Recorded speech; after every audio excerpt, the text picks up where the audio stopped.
More than 5 million members. They're one of the world's oldest societies. It's the Freemasons. Well, their origins are mysterious, their ritual secret, and their influence is questioned. But now some members of the Brotherhood want to modernise, open up their doors and refocus on Masonic spiritual teachings. Now, in a moment, we'll be talking to investigative journalist Martin Short and Freemason Martin Foulkes. But first, Martin Foulkes shows Joan Money the spiritual secrets of Freemasonry. Well, only the secrets that aren't really secret. How many Freemasons does it take to change a light bulb? Actually, I can't tell you. It's a secret.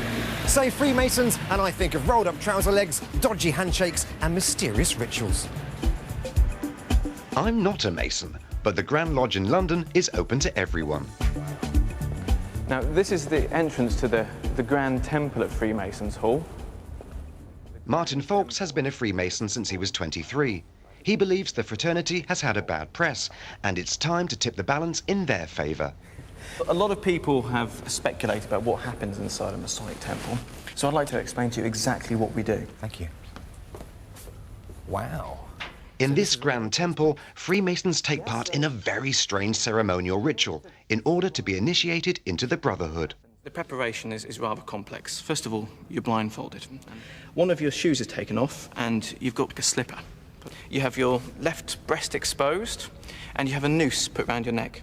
And yes, it's true, one of your trouser legs is rolled up. That's true? It is true. Why are these things done? They're all symbolic. So, for example, the trouser leg, it's to show that you weren't an escaped convict trying to join and so on, so by seeing if there's actually a manacle on your ankles. And what did you gain yourself from the ritual? It did move me quite dramatically, because it makes you look at yourself and think, what kind of person am I? What are my vices? If you want to change your bad qualities to good qualities, you need to look at yourself.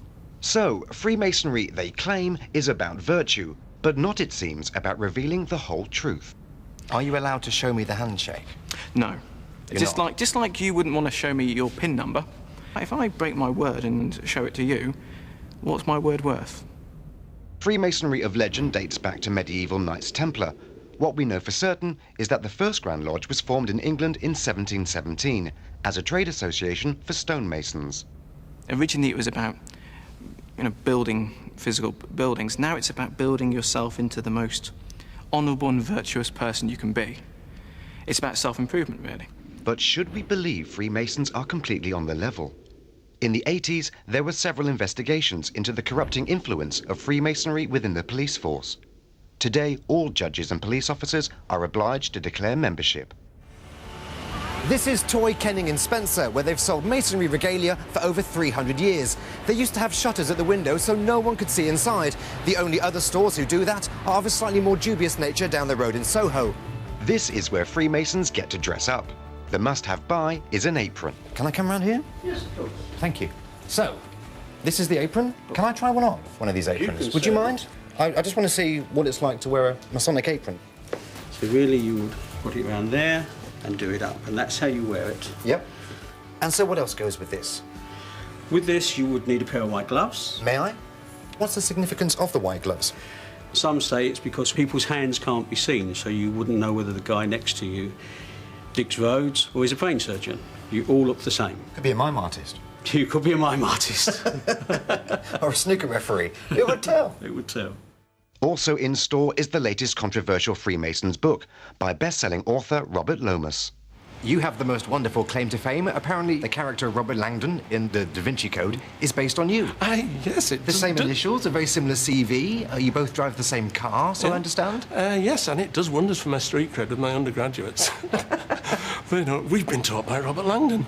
I only wish I had anything like as exciting a life as he does. So you haven't solved any murders? I've not solved a single murder ever, but I have written books on symbolism.